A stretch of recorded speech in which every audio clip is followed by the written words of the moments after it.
Welcome back, everyone, to the Nevin Shapiro Show. I'm Mike Tirado. I'm here back with Nevin Shapiro.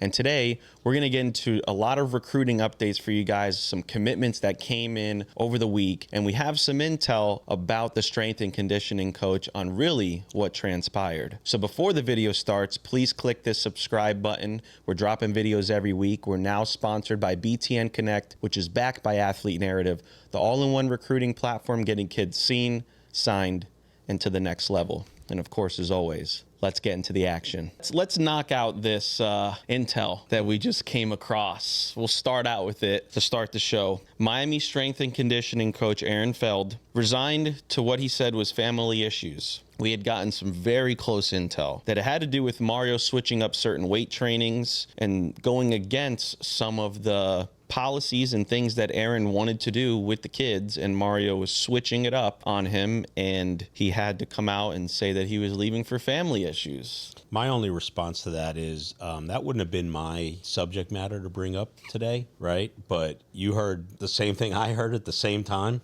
I don't want to get into the nitpicking of, you know, what's going on behind the scenes and little things like that. I think it really just adds to everything that I've shared that people may or may not believe. I don't know. You're a well-represented source these days yourself with just being around, you know, whatever we hear, right? So we hear the same things. And nowadays, more times than not, you hear more than I hear, right? And you monitor my social media and all that stuff. You're very polite the way you respond to people.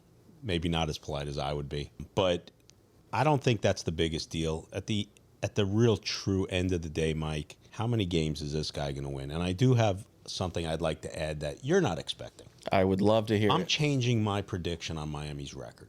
Wow. Oh, shit. Yeah. I'm going to go in a little bigger. I think they're 10-2, and I'm going to call their losses. Okay. SMU and Virginia Tech. Wow. I'm specifying. I think we're going to be 5-0. I think we're going to clear that deck. I think we're going to really stomp on Notre Dame's shit. And I think we're going to beat Florida. And I expect us to. We're at home for both games. And there's just no expectation. We know the Miami fan base is a front-running crowd, me included, right? I mean, I'm no different. And we love a winner. We don't support the Marlins when they can't win anything, and there's 2,000 people in the stadium. But when we're hot, Miami's a city you want to be part of when we're winning. We are the best front-running city fans there are. Yep. And I'm one of them. and I think we should hold serve at home. I think we're going to be a top 3 team. You didn't expect this, did you? I did not. We're going to be a top 3 team by the end of September. And I'm going to say that our losses, we are going to lose twice. I just can't see us going undefeated. I don't believe in the head coach to that level to get us undefeated. It doesn't get any easier than it did last year, and we couldn't close that deal. Yeah. And that's just my opinion. I think we're 10-2. That should get us into the ACC championship game, where I do think Clemson's the best team in the ACC. Just my opinion. Yeah. But I'm going with 10-2, and I know you didn't see that coming. I did not see that coming. And everyone knows that I'm not as optimistic as you. Yeah. What scares me is the last 2 games. Yeah. That really does scare me. Virginia Tech on the road, Pittsburgh on the road. I hate to say this, Mike. I'm drinking the Kool-Aid.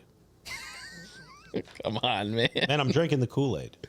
From what we've heard, where is this coming from? I don't know, man. Just fuck traditional thoughts about Mario, and we know what everyone really thinks of him. I don't care what the fan base thinks. We know. Yeah. You know, and it's political and whatever. And we're going to get into how well he's been doing on this recruiting trail. Who can question, you know, what his recruiting. He's a relentless recruiter, man. I mean, there's no sleep for him in that regard. I don't think anyone would dispute that. Anybody. Whether you like him, don't like him, whatever. You know, Mario's issues don't have to do with his recruiting. Yeah. But anyway, fire away, man. So, in the last couple of days, we've gotten 2 commitments back to back, actually, I think it was on Monday. Bang, bang. Tyson Bacon. Pass the bacon. Pass the bacon, baby. I love that name. I really actually hope this guy turns out to something because, you know, sack by Bacon. I think it's great. Mm-hmm. 4-star D tackle, and then bang, Cannon Pickett, another 3-star offensive lineman. We expected that one. Yeah. You know, listen, their recruiting is if nothing else can be said, that field is packed with talent. It's packed with talent. Mario's completely changed the trajectory of the University of Miami football program. Like, it looks what it's supposed to look like. And no one's disputing that. I'm definitely not. No. And Miami now has 6 offensive linemen committed in the 2026 class out of 13 commitments. Well, I think you know where he's going to focus on. Mm-hmm. He has made that a priority, and I think it's a proven commodity, right? And, this quarterback that's coming is not the biggest guy. This kid, Coleman. Darian Coleman, yeah. Yeah, maybe he's incredible, but at the end of the day, you have to protect your asset. I saw a picture of him with a bunch of linemen. I saw that. Mm-hmm. You saw that too, and I was like, the only concern was the height. I'm like, how is he going to see over this line? Reminded me of De'Ara King. I really like the look of this year's team, man. I'm not going to get caught up in the Carson Beck injury stuff, because if he wasn't ready, they wouldn't have went out and got him. They just wouldn't have. They had to know he was okay, and I think he's going to be all right, man. I'm bullish on them. Bullish on them. The bigger prediction that is crazy for me that you're saying is the 5-0 start, not the 10. I expect the 2 losses. Let's be realistic. Yeah. Right. Let's be realistic with the fan base. Notre Dame they lost Al Golden. Yep. Which is huge for us. Which we can joke about him and whatnot. He's a great DC. But he was really good as a DC for Notre Dame. He took a very average team and got them into the national title game with his defense, because it certainly wasn't their offense. No. They got an excellent running back in Jeremiah Love. They have a brand new quarterback, C.J. Carr, who is unproven.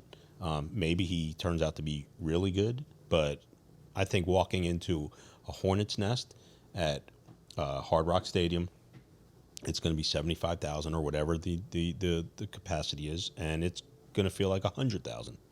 And that's what it is. That stadium, this city rock and rolls, man. It rocks, right? If we were a home team type crowd, other than just the big games, we would be a dominant home team like we used to be at the Orange Bowl. But I expect them to beat Notre Dame. They're going to obviously get a scrimmage in with South Florida and Bethune-Cookman. Florida's going to be a challenge, because they got a really good quarterback coming back in Lagway, a defense who's supposedly returning a lot of talent. They got some upgrades at receiver, Dallas Wills, a couple of other guys. But at the end of the day, it's a home game. It's a home game. And Florida State, they could be a little bit better than what they were. I look at their over-under, 8.5. That seems very high to me. So Vegas thinks highly of them, and who am I to say that Vegas is wrong? But I just think that Florida State we have way too much talent than them. Let's put it this way. If we lose that game, that's Mario's face. I think we're 5-0. I like it. I hope you're Everyone right. said 2-3, 3-2, 5-0. Love it. If I may here, you may. Nevin, is someone holding somebody ransom or something like that? You good? Are you feeling under the weather? This is a whole 180. Yeah. Lazo, listen, everybody's got their price. Yeah, right. You know what I mean? I'm a little concerned. Yeah. Yeah. Listen, that's what I play Dr. Phil a lot of times with a lot of the people that used to hate me, right? And now they get to talk to me and they're like, you're not that guy. No. So I'm like Dr. Phil, man. Yeah. Woosah. Positive. Manifest it. Listen, I hope we're undefeated. I mean, we all do. We all want the program to win. I'm just letting you know, like, if I look bad with this prediction, nothing will stop me from coming for this guy's face. On camera, of course.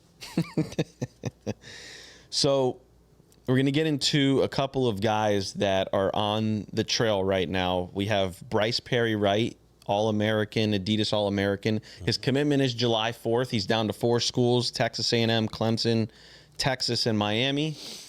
The number 1 defensive lineman in the country. Yeah. So, what do you think? That'd be a great poll. Yeah.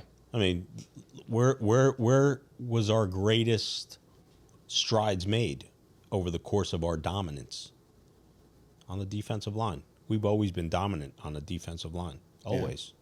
And that's a must. You know, I want to make a comment, Mike. I was watching this TikTok live yesterday by accident. I don't go searching for it. I guess my algorithms, it finds me. And I hear some kid mention my name.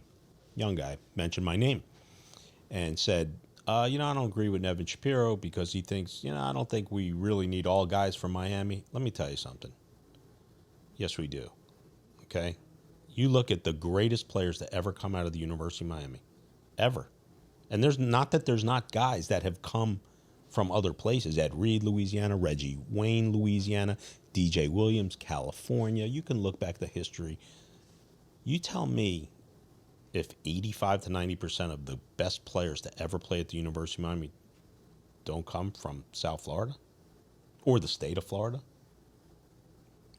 I mean, what do we can't even dispute that. I don't like, and I'd give the guy some credit, but I don't even want to give him credit mentioning his name. But like anyone who thinks that they know like some kind of secret blueprint, especially if you're 15, 20 years younger than me, about the University of Miami, who you talking to? Yeah. Who are you talking to, man? Like, what the fuck are you talking about? And we've talked about it on our show. It's not even the guys that have played and become Hall of Famers and great players at the UM. How about all the guys that we've lost to other schools that we've mentioned on our show? The Jerry Jeudy, the Calvin Ridley, Dalvin Cook, Amari Cooper. I mean, I can just go on and on. Like, you better dominate South Florida, man, in recruiting. And if you don't, you're going to lose to teams that have your guys. Jeremiah Smith. There's another one. I just had to say it. No, I don't think it's. I think that's a hot take. You better own the Tri-County area, man. Yeah. Specifically Dade County. Only because it's your backyard. And that's just it. But there's a big news brief coming, Mike, with regards to a new situation in school that's about to take place and take form. Not this year, but next year in South Florida. I'm letting you know. I'm giving a heads up. Can't really speak on it yet. No, I can't. But I'll speak by next week probably. Okay. Love it. Oh yeah, you're gonna. I already know what's happening. I know. It's gonna shake the world. Yeah, I'm gonna change some shit up, man. It's gonna shake things up. Oh, fucking right. Yeah. Everyone thinks you're fucking around. I don't know if they want to think that. My heart belongs to the U. Of course. So that would be my first preference. Just saying. Of course. So, Bryce Perry-Wright, who we were just talking about, his commitment's July 4th. The very next day is a situation who you're very close to, Calvin Russell. He's committing July 5th. Yeah. He's down to 8 schools. We had some updates a couple weeks ago on him. You've been pretty close to the situation. What's your gut feeling? Where do you think he lands? It's hard for me to see him not going to Miami. His mom, Navy, Northwest, like, there's so many factors that say Miami. I've heard there's love at Florida, but then I was also told there's love at Syracuse. And the truth is, I don't think he even knows at this very second. He may wake up and just say, man, how do I leave home? The pressure from the local fan base, he can go anywhere. I don't know. I say Miami's the leader because they just for the obvious, but you never know, man. This is a business now, and you got to look out for what's best for yourself, But then there's the development. Is basketball his thing? Is football his thing? I don't know. And you know what I know. That's what I'm saying. So yeah, it's really it's a toss up. I mean, I would say Miami's got the advantage. For the obvious. Sure. Yeah. I mean, we hope we land him. Yeah, I don't think he even knows where he's going right now. Yeah, and that's the truth. It is about time we stop losing these backyard 5 stars. Yeah. Especially at the receiver position. It's sick. After Jeremiah Smith, it really just has to end. It's enough. That was a tough loss. Yeah. But let's get into another 5-star who's actually the #1 recruit. We spoke on him a little bit last week. Tristan Keys, yep. Yeah. So right now, I've seen some reports that he is crystal-balled, no pun intended, crystal-balled, moving from LSU to come to Miami. Some people are saying this past visit really is done. Here's my question, though.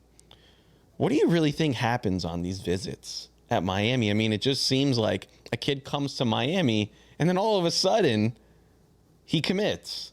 Well, I could tell you this. If you're in the adult entertainment world of touring, let's just say the cheetah in Louisiana doesn't look like the cheetah in Miami. Okay. Just saying. I'm following your lead. Okay. Who knows? I know it doesn't equal what it was when I was throwing shit. I'm positive. Well, you were sending Jehovah Witnesses back home. I don't know, man. You know, South Florida's beautiful, bro. You know, it's like, it's fucking paradise. If you're going to get paid on top of it, if you're going to get paid to live here, you're getting paid to live here? Is it really like, what are you comparing it against? Yeah. You know, the only place that's nicer would be maybe California, assuming you're not an ICE victim. Damn.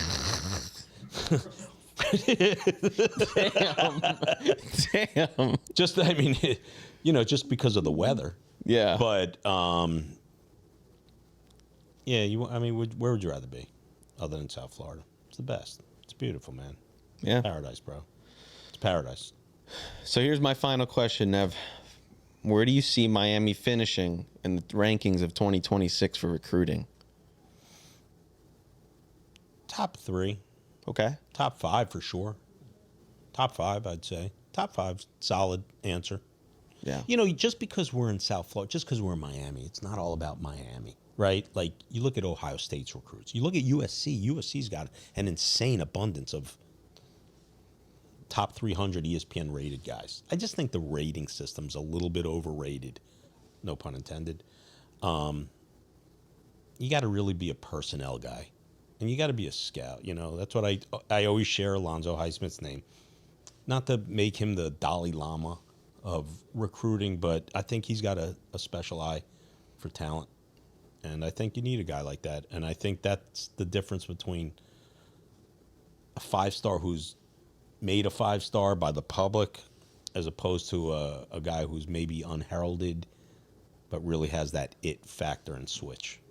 Khalil Mack, I always look back at a guy like that. He was like a 2-star or 3-star coming out of Lake Mary or Lake Worth, that area, or wherever it was. And, you know, blew up. Went to Buffalo, you know, not a powerhouse school. Yeah. And, you know, became a dominant terror in the NFL. Some guys, you just got to spot certain guys, you know? And I mean, outside of Ruben Bain, I would probably say Alonzo Highsmith's last acquisition, OJ Frederick, is arguably our best player on defense, and he was a freshman. See, here's the one thing I'm going to say, and this is why I got a little bit, this is for also our producer over here who said he wasn't sure why I was speaking this way, but, you know, something, I really started looking in depth in Miami's roster, current roster, not who they're recruiting to come in. And, you know, I like the unknown of this defensive coordinator. I know you didn't expect this. This is... Yeah, I know. You woke up on the wrong side of the bed today. I like the unknown of this defensive coordinator, and I like the anguish that and the doubt that we're suffering, because there's nowhere to go but up from how fucking poor they were. And they were piss poor. And they weren't piss poor in that first game against Florida, but Florida also didn't have that type of offense, and they had a quarterback. It wasn't Lagway down the road. It was Graham Mertz. And I just like I like the fact that it's a new defense. I like there's new pieces, because the old pieces were horrible. And I think a healthy Ruben Bain, I hope this kid, Justin Scott. Yep. Armando Blount, Team Mesidor. I just think those Blount and Justice Scott, I just hope their pre-sign rankings, I hope their ability matches up to their rankings. Right. And if it does, I think they're going to be much improved, Miami defensively. Yeah. They've got to be much better in the secondary. And man, they got a lot of pieces, a lot of new pieces. Right. You know, And I love the acquisition of Delu. and I really just like, for some reason, and I can't tell you why, I just connotate Graciano and his defense with this linebacker, Torre, that transferred Mohamed from Torre. Rutgers. Something about that fit I like a lot. And I think he becomes an unheralded guy that no one talks about. And maybe I'm wrong, but that I trust Graciano's defensive nose. Mm-hmm. And that's it. I gave you a very I'm positive spin. You did. I mean, like I said before, Popo looked great in the spring. Popo Aguirre. I thought it was our best linebacker so far. I don't want to look at anything to do with the spring. Yeah. I don't care. I mean, I'm looking at personnel, man, and the personnel they brought in. If they're not much improved or vastly improved, it's on Mario Cristobal's face. Period. This is his hire. He had a chance to go wherever. This is his chance. This was his choice, and okay, this is his choice. You know, let it be what is expected, and it's got to be much better than what it was. That's it. I'm 10-2, and I think we come out swinging 5-0. Well, guys, there you have it. I don't know if that could be the switcheroo if I've ever seen one, but I love it. You know, I have a little commentary that came out of nowhere. Okay. So I don't know if you guys are aware of what's actually pending for approval next month in Georgia. So I want to preface this by saying that it's pending approval. It's in Georgia, and the rumors are that Florida is next. And bear with me here. It says, we knew this would happen. The GSA will require the schools of any student athlete that wants to transfer to do the following. They're going to have to produce lease agreements, utility bills. They will have to proving that family moved from one previous address to the other. And that's not only it. They also have to show proof that the previous, any lease or any agreements they had before on the previous address, that was terminated and all that before changing schools, which limits that. If a student athlete moves from one parent's residence to another residence in another district, both parents must appear on the birth certificate as well. Last thing, any student athlete that transfers twice after the 9th grade will be ineligible for 1 year, thus will have to sit out for 1 year. This is pending approval in Georgia high school, and rumor is that it's coming to Florida next. So this is high school, okay.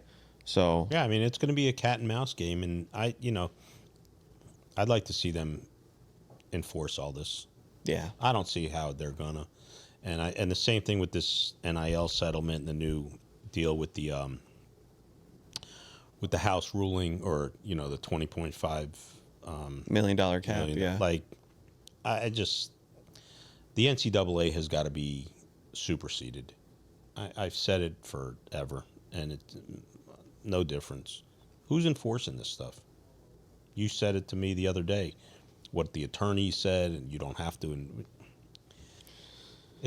Listen, man, I'll be at the couch 7 a.m. as soon as it starts, and I'll be just falling asleep whenever I pass out after midnight, whether they transfer 50 times or none. Right? That's just what we do. Yeah. We're junkies. Yep. I mean, if there was a college football anonymous, hi, I'm Nevin, I have a problem. And I'm sure I'm just the first one leading the charge. Yeah. You know, maybe the chairman. I mean, whatever, man. Listen, I got a college football addiction. That's it. I'm guilty. Mean, there's millions of Americans just like you. I am not pleading the fifth. I am guilty. Pay a kid $10 million a year. Don't pay him. I'll be watching. Exactly. I think we're getting now so deep into our show that it's time for comments to come forward. Forget the hate and all that stuff, even though it's been limited considerably. What do you want to hear about? Like, what do you want to talk about? What do you want to know about? Go back to an old school, season, player, current, this, that.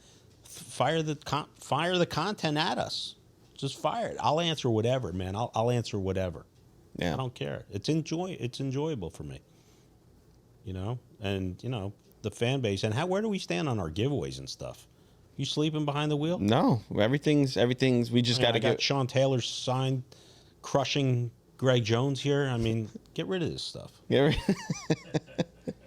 On our next show, we're going to put all the rest of the giveaways out on display. This is like a Sanford and Son warehouse already. Get rid of this shit. Yeah. I'm sure guys, some people will appreciate you giving that one away specifically. Yeah, definitely. So, guys, again, what a crazy episode with these predictions. Hopefully, Nevin is right. We definitely hope. We want the Miami Hurricanes to succeed next year. So before you guys leave, please click that subscribe button. And, of course, as always, we'll catch you on the next one.